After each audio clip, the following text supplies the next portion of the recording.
चलिए हमें पढ़ना वर्ग ना, देखिए पढ़ते हैं। एक का वर्ग एक होता है ना, एक में एक का गुणा कर लीजिए आप, दो का वर्ग चार होता है, यानी दो में दो का गुणा कर लीजिए जितना है, तीन का वर्ग नौ होता है, यानी तीन में आप तीन का गुणा कर लीजिए, चार का वर्ग 16, चार में चार का, इस तरह से करके आप इस तरह से 10 का वर्ग देख सकते हैं कितना होता है 100। ठीक है, अब देखिए इनका ना, इनके लास्ट में किसी के भी लास्ट में क्या नहीं आया होगा, या तो ना दो नहीं आया होगा, तीन नहीं आया होगा, सात और आठ नहीं, यानी प्रत्येक ये जो सभी संख्याएं ये क्या कहलाती हैं, पूर्ण वर्ग संख्या कहलाती है। ये सभी संख्याएं क्या हैं, पूर्ण वर्ग संख्या। ठीक है,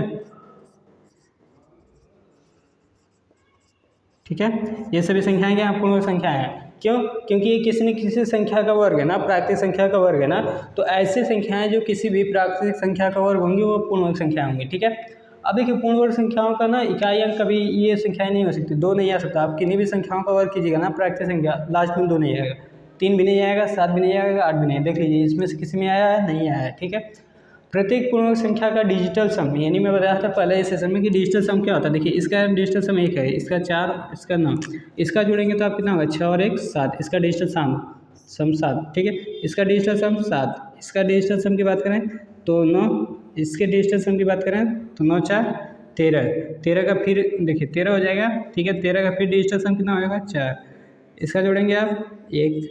ठीक है, इसका नौ, इसका जोड़ेंगे एक, यानी प्रत्येक पूर्ण संख्या का जो डिजिटल सम होगा ना, इन्हीं चार संख्याएं होती हैं। ठीक है, एक, चार, सात और नौ।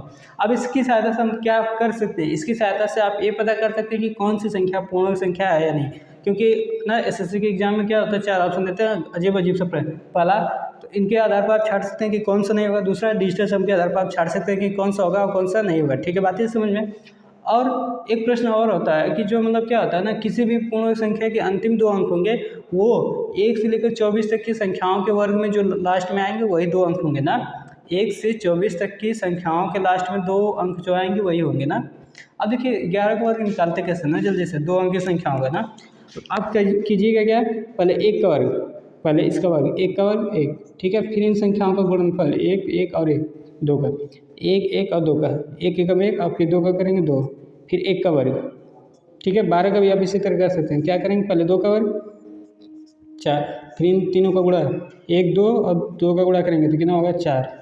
ठीक है, फिर एक का वर्ग एक ना, उसी तरह इसका कर सकते हैं हम, 13 का वर्ग, तीन का वर्ग नौ, फिर इन तीनों का गुणा कर लीजिए, एक तीन और दो का, तो कितना होगा, छः, फिर एक का वर्ग एक। अब उस तरह 17 का भी आप कर सकते हैं ना, बहुत आसानी से 17 का हो जाएगा। ठीक है, देख लीजिए कैसे।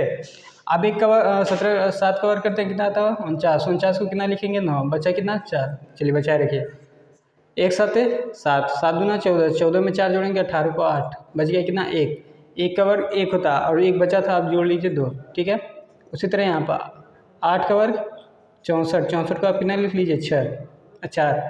ठीक है, बच गया कितना आपका, 6 ना, 6 बगल में लिख लीजिए। तो अब इन दोनों का गुणा कर लीजिए, एक 8 8, 8 दूना 16, 16 6 22 को 2।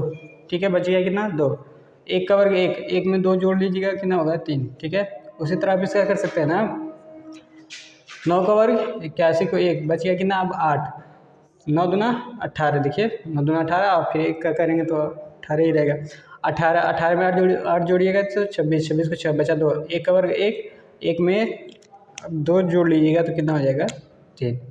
ठीक है, उसी तरह 0 का वर्ग करेंगे तो 0, यानी 0 में 0 का। ठीक है, फिर इनका गुणनफल। ठीक है, 4, देखिए 2 दूना 4, लेकिन 0 का करेंगे तो 0 हो जाएगा और 2 का वर्ग कितना आ जाएगा, 4। ठीक है, या 20 गुणे 20 कर लीजिएगा, सिंपल सा आ जाएगा। ठीक है, देखिए कुछ प्रॉपर्टी देख लेते हैं ना वर्ग में। ए बटे बी हो, इसका वर्ग यदि पूरे का वर्ग करें तो ए का वर्ग हो जाएगा बटे बी का वर्ग हो जाएगा, यानी अंश और हर दोनों का वर्ग होता है। ठीक है, यदि किसी करनी लगी है ना यहाँ पर और यहाँ पर सिर्फ कुछ नहीं दिख रहा है, सिर्फ यहाँ पर कुछ नहीं दिखता तो 2 होता है, यदि उसका वर्ग कर रहे हैं तो कितना हो जाता है, सिर्फ अंदर की संख्या जो रहती है वो आती है, यानी ए आ जाता है। ठीक है, ए गुणे बी हो, इसका वर्ग करें तो ए का वर्ग हो जाता है बी का वर्ग। नहीं, इन सारी प्रॉपर्टी में कुछ क्वेश्चन है। ठीक है, देखिए कैसे, 2/3 है, इसका वर्ग करें तो 2 का वर्ग हो जाएगा बटे 3 का वर्ग, 2 का वर्ग कितना होता है बताया था 4, 3 का वर्ग कितना होता है 9। ठीक है, ये कड़ी में 5 लिखा ना, अब इसका वर्ग करेंगे तो सिर्फ 5 आ जाएगा, यानी देखिए क्या आ जाएगा, ये कड़ी में 5 गुणे कड़ी में 5 हो जाएगा। ठीक है, और ये आपका रिजल्ट में क्या देगा, कड़ी में 25, फिर 25 का आप वर्गमूल निकालते हैं कितना आता है, 5। ठीक है, बताया जाएगा आगे, 2 गुणे 5 वर्ग है, 2 का वर्ग हो जाएगा और 5 का भी वर्ग हो जाएगा। तो इस तरह से ना वर्ग की कुछ खासियतें हैं। अब देखिए आपको 1 से 50 तक का वर्ग याद होना चाहिए ना, बातें फिंगर पर बातें समझ हम लोगों को याद है 1 से 100 तक का। उसी तरह आपको 1 से 50 तक का कम से कम याद होना चाहिए ताकि आप अच्छी कैलकुलेशन कर सकें ना, क्योंकि वर्ग का बहुत रोल होता है कैलकुलेशन में ना। जैसे 1 का वर्ग 1 हो गया, 2 का वर्ग ना, इस तरह से आपको सारे 50 तक याद होना चाहिए ना। बातें समझ 49 का वर्ग 24 से ना, 48 का 1 2304 वर्ग, ठीक है। इस तरह से बहुत सारे हैं जिनका याद कर सकते हैं हम ना। 1 से 50 तक कम से कम याद होना चाहिए।